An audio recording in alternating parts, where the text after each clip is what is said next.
Alright, so I'm sitting here trying to figure out what to do for this video. And I'm strolling around with a bunch of chips and salsa and cashews and Monster, because that's so good for me. And trying to make some notes, but it's just too darn pretty out here to focus on writing right now. The birds are chiming in. Everything's green. It's warm.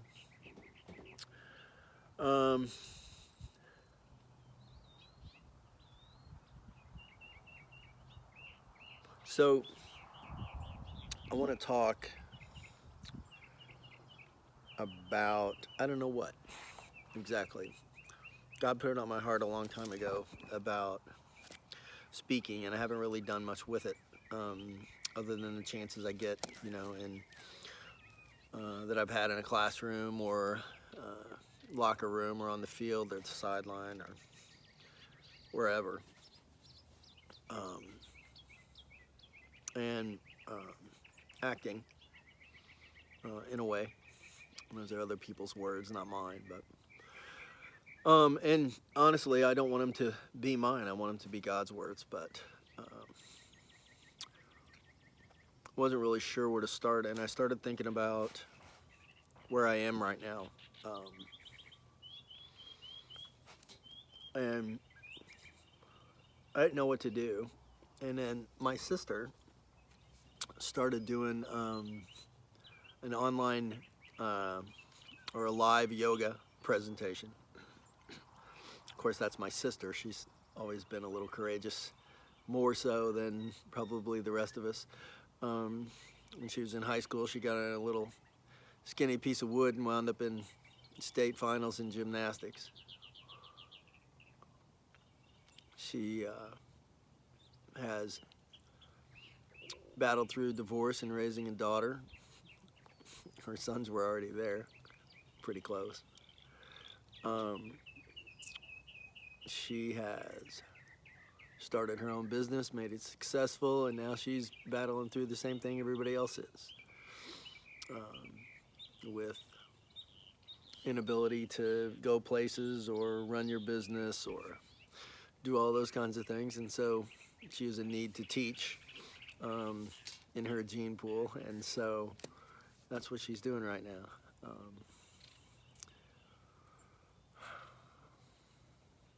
God bless her. So I'm trying to think about where I am in my life, and can I do something like that? Is there a way to, because obviously I can't go talk to people, because nobody can talk to anybody hardly, unless you're at work.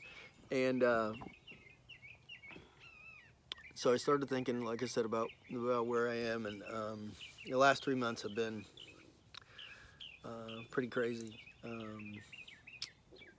Actually longer than that. Started back in the fall, and I found out I had prostate cancer, and fairly, well, anyway, I found out I had prostate cancer. Was initially going to have surgery, and then because God's who He is, He put an old friend of mine into my life, who connected me. Thank you, Lynn Whitaker. Who connected me with a doctor in Virginia who inexplicably took an interest in what was happening. I mean, because he's her friend, not because he knows me, but he got in touch with Methodist Hospital, who who helped him get in touch with Dr. Guo. They had conversation. Dr. Guo is currently my radiation oncologist. I used to just have people that cut my hair.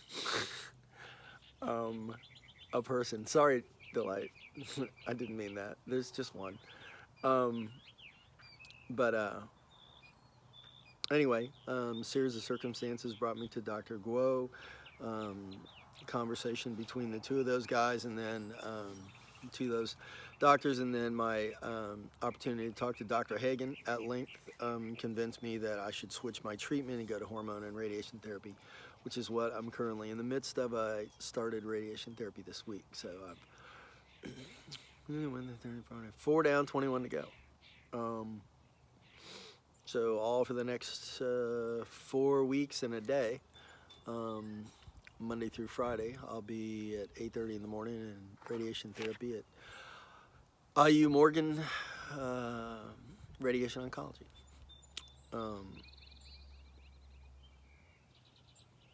So, and there's a lot more to say about that too. I posted some, but maybe some people maybe 5 people will see this. I don't know, but one of those 5 people may be somebody that hadn't read my post. So I'll talk about that in a little bit. But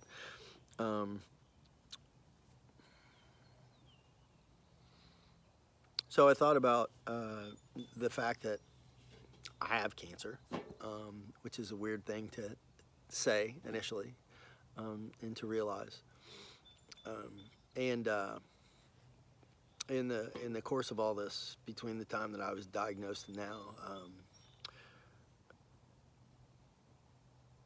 my wife told me she didn't want to be my wife anymore. So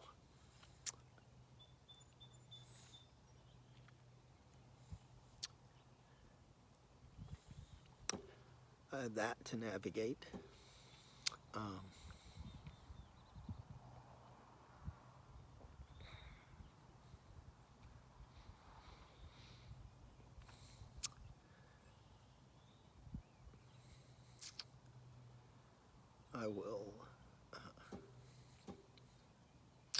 I lost the only son and daughters I'll ever have, probably, maybe.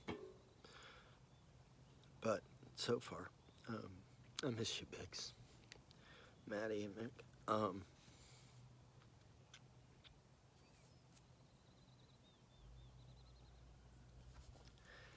And here we are, pretty much unable to move about a whole lot, interact,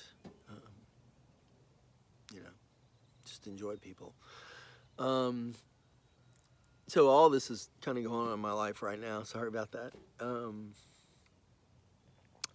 But I got to believe I'm not the only person. Whether I'm the only person with that unique combination of things or whatever, I don't know. I'm probably not either. But there are people who are experiencing cancer or divorce or both or other things, other types of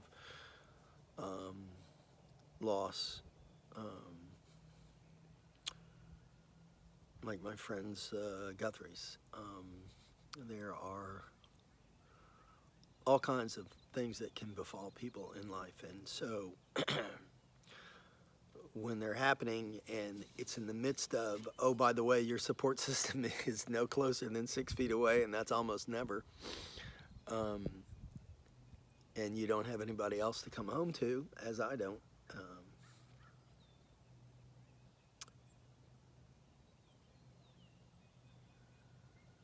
can probably be a little difficult.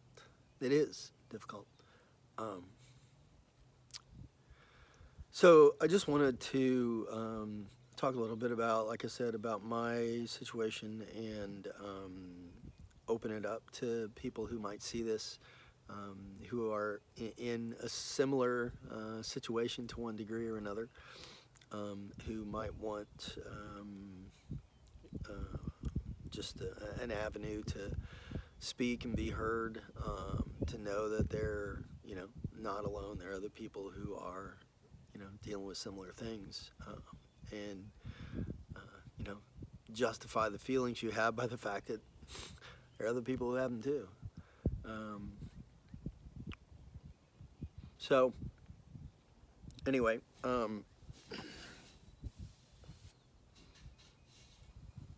the circumstance that led me to Dr. Guo via Dr. Hagen in Virginia, via my friend Lynn Whitaker. Lynn, I hope you don't mind that I use your last name. Maybe I'll redo this without it. but anyway, God put her in my life a long ways back, many years, and we've spoken over the course of time. I've actually never gotten to see her face to face, and we've been pretty good friends in terms of being able to hear each other and be there to listen when somebody needed it, or just to laugh and cut up. She's one of those friends that, like, if you don't talk to her for 5 years and you pick up the phone, you know the voice on the other end, and it was like you were talking yesterday. So um, people like that to good to have in your life. But we hadn't talked in, like, I don't know, 5, 6 years, something like that. Several years, anyway. I don't know exactly. She'll yell at me if I don't get it right. Maybe, I don't know. She may not even see this. But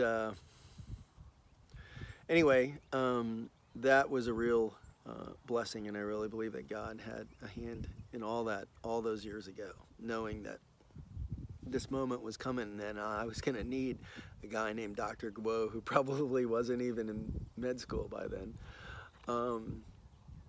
and built a roadway for me to get there, and kept it alive in that friendship.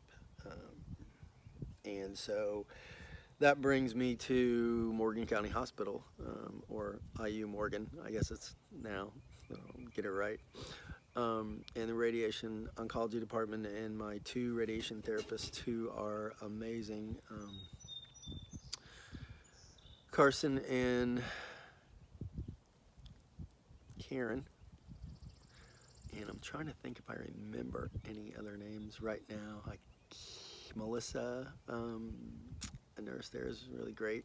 Anyway, everybody that I've met there is terrific. And so what I wanted to say about that, first of all, was, thank you, all the people there who have made this wonderful. And in the course of that, I met another person who actually takes their treatment right after me. And initially, I started praying with my radiation therapists before treatment, and the next day, the first day, and then the second day, I got to pray with them again. And the lady who comes in after me, I don't know if it's okay to use her name, I gotta check. First name anyway. But anyway, it was a really great opportunity. And the sad thing was, after the first day, I came the next day, and Carson told me that it was the first time in 15 years that a patient had asked to pray for them. And I thought how sad that was, because just thinking about the job that they do, and especially the environment that they're doing it in right now.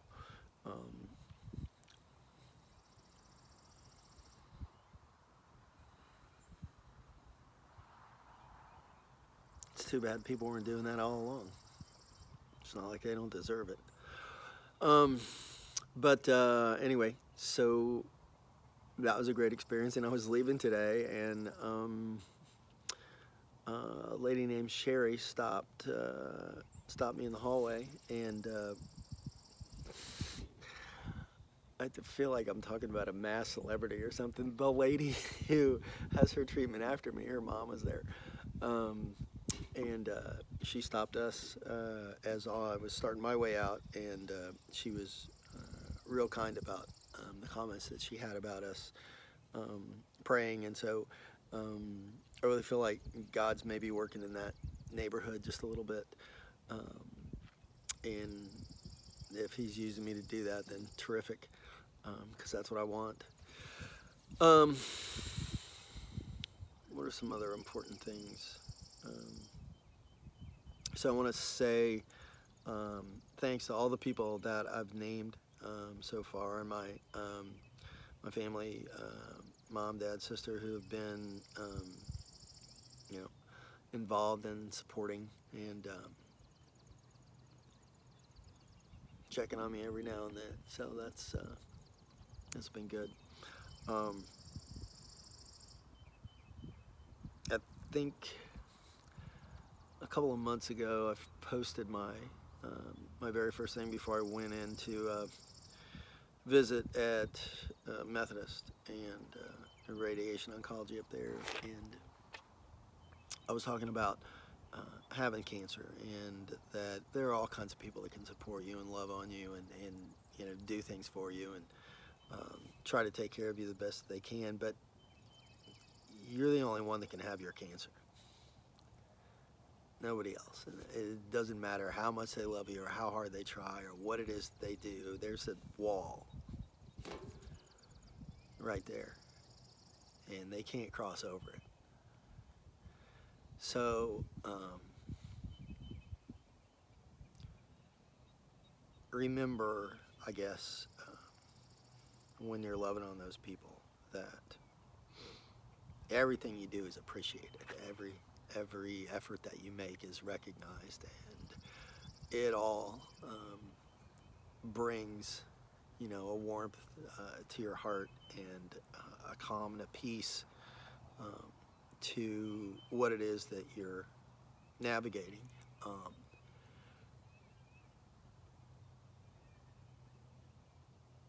But understand from their standpoint, it's kind of like handing off.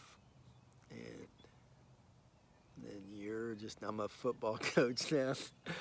They're going to hand you the ball and pat you on the back as you go by, but you're the one that's going in the line and nobody else. And so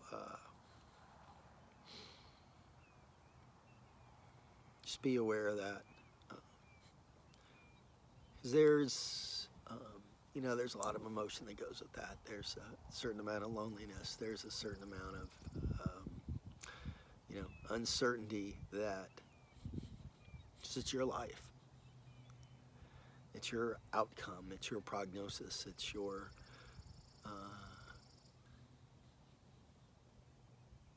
everything after that. So understand, if people that hand off are grateful but seem distant, from my perspective anyway, so far, that's maybe a little bit of what they're dealing with.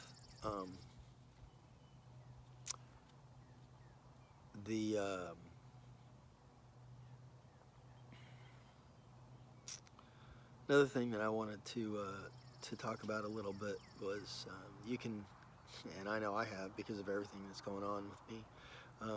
I felt like everything was kind of spinning out of control, and I've struggled for a while.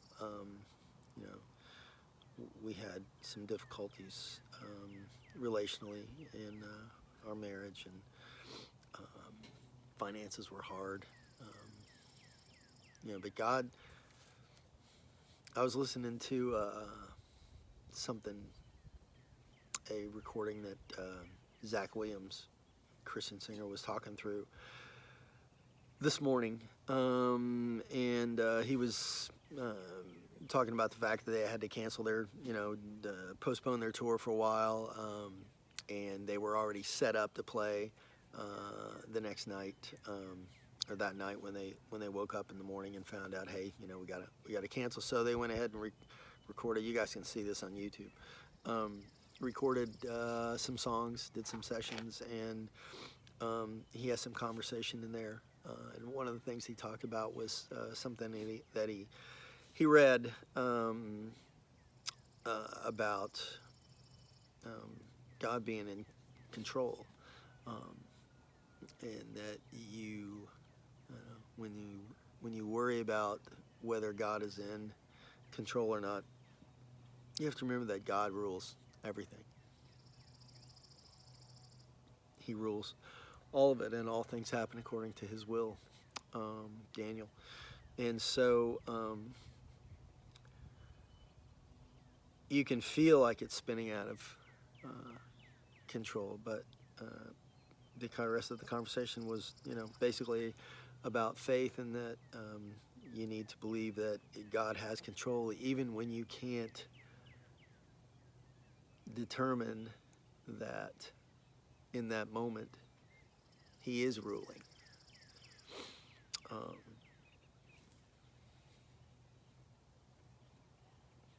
And just remember that that's never in question.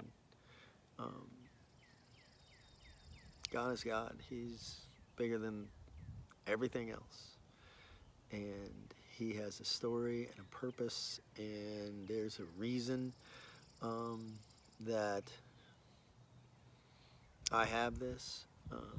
There is a reason that the people that have been in my life and are in my life now have been and are there. Um, and honestly, spending a lot of time with God over the last 3 months. On my knees, on my face, on the floor, in the Word, in prayer, sobbing, begging for something to change the way I wanted it, um, which is, we're selfish, um, and I'm as selfish as anybody else, and I, wanted things to be a certain way, and God's like, love you, Kev, but I got a different idea, so just hang in there. So I'm hanging, and so I gotta believe after spending all that time and evolving, in that relationship with God, and letting Him closer and closer and closer, and letting Him pull me nearer, um, I've come to, I don't know how to say it other than I'm just not afraid. Um, and that's what, there's one of those for every day of the year in that book. And there's a reason. And I really didn't have a clear picture of what that reason could be, even though intellectually I knew that, and had read those things and heard those things. But I have come to a place that I'm just handed it to Him. And I don't have any fear. I was joking with, and that's not about me. That is about God. I don't have fear because of God, not because of Kevin. Um, and I was joking with the therapist today. I'm like, yeah, 4 down, 21 to go, and then I'm like, shoot, there's only 21 left. That's all the times that I'm going to see these guys again. So I'm like, can we cut it in, like half and go twice as many times? I feel at peace, when I go in there.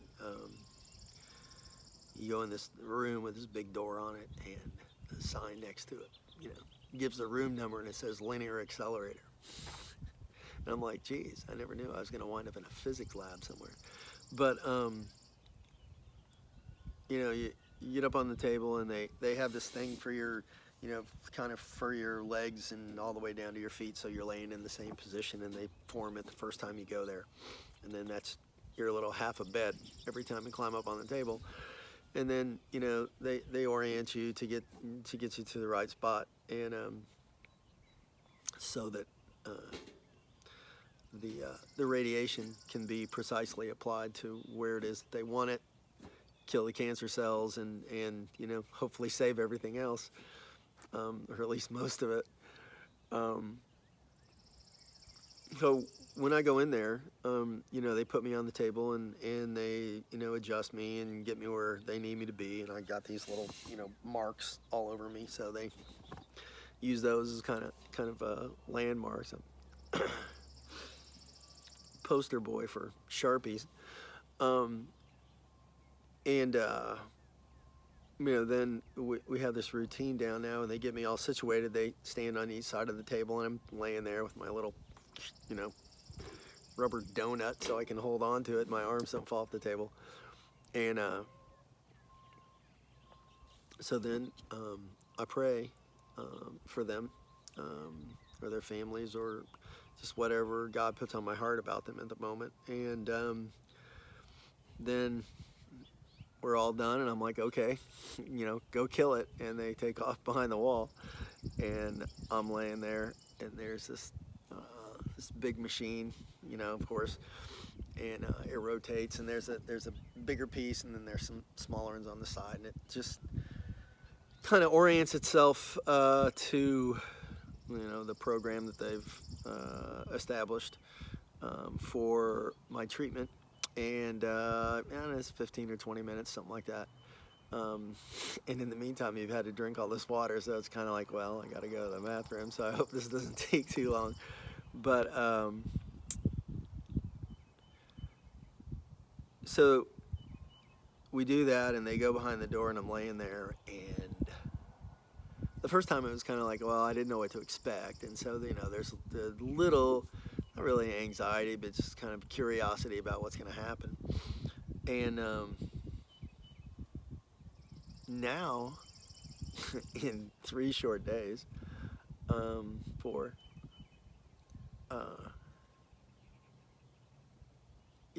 I don't want to use the word fun because I don't want to.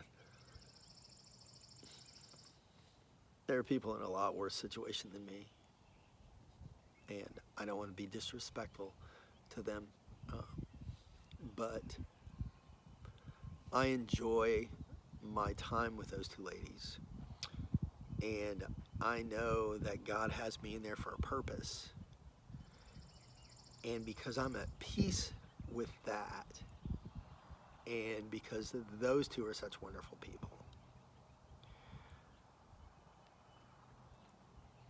I don't feel afraid of anything. Now, all my life, when I ever knew about cancer, and I ever considered it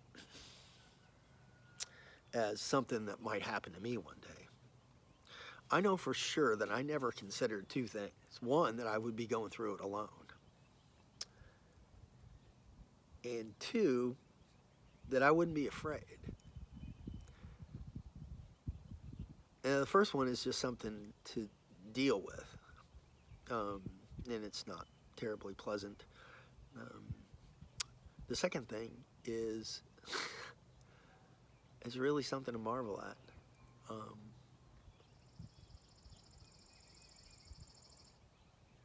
And it's a product of the time that I spent with God in the midst of everything that was happening, that is happening. And so, I mean, there are days I don't even remember I have cancer until somebody tells me something about it, or asks me something about it, or I hear the word, because somebody else is talking about somebody else's cancer. And people ask me how I'm doing. I don't even think that they're talking to me about that. It's more like, how's the rest of your life? Which is, kind of strange, and I don't know. I guess I'd rather have it this way than, be terrified of it the whole time. But it really is amazing how much you can hand to God,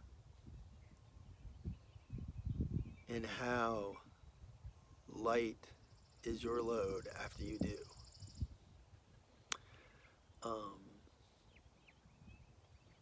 So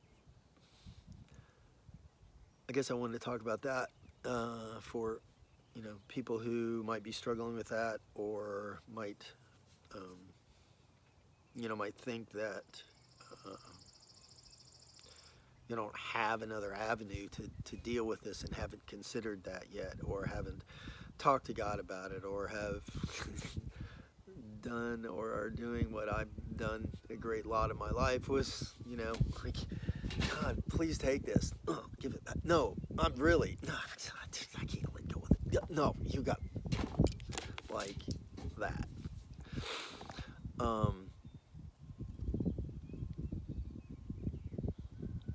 I can do nothing about cancer. I am utterly, totally, well, I mean, aside from take care of yourself, and do the things that people direct you to do, but to actually go about actively killing cancer cells and eradicating it from my body, I'm toolless in that operation.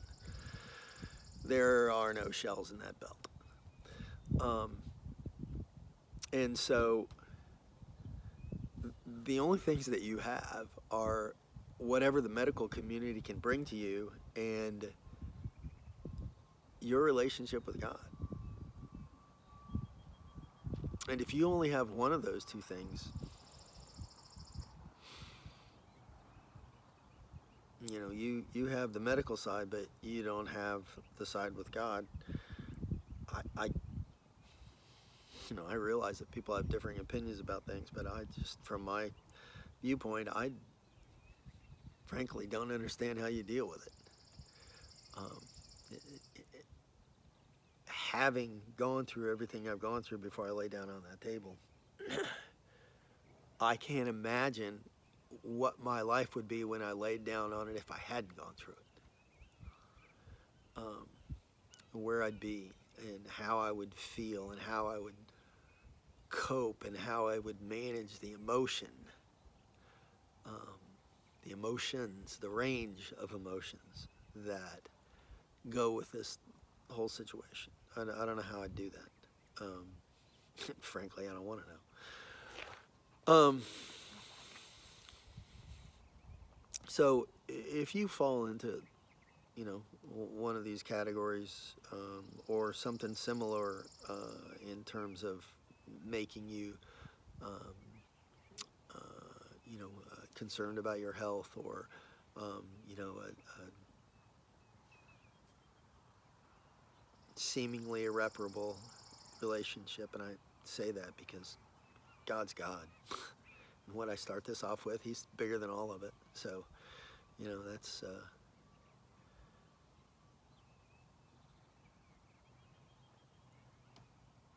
still an open book to some degree, I guess. But regardless, I don't know how you do it well without Him, and I'm so thankful that I have that. Um, so anyway, I just wanted to put some of these thoughts out there, and if you happen to be watching this and this falls on your heart at all, and you want something to share with, you know, just make a comment.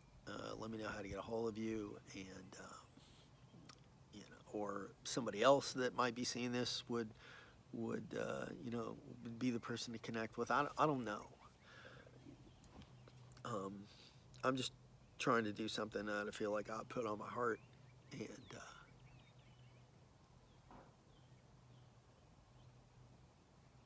if that reaches you, then, you know, here I am, or here, whatever other aspect of the tiny audience with this is available to you, or maybe you just want to share it with somebody who you know might want to hear it. Do that. Anyway, that's kind of it for now. I got 3 or 4 topics that I want to talk about. I don't know that I'll do this like every day like my sister does, but I guess maybe I'll put one out here and see how anybody feels about it. And if I'm encouraged about that, then great, maybe I'll do it. And if not, I'll just go back to my hole and pull the cover over my head and shut up. Anyway, I hope everybody's doing what here. Isn't that pretty? I love my house.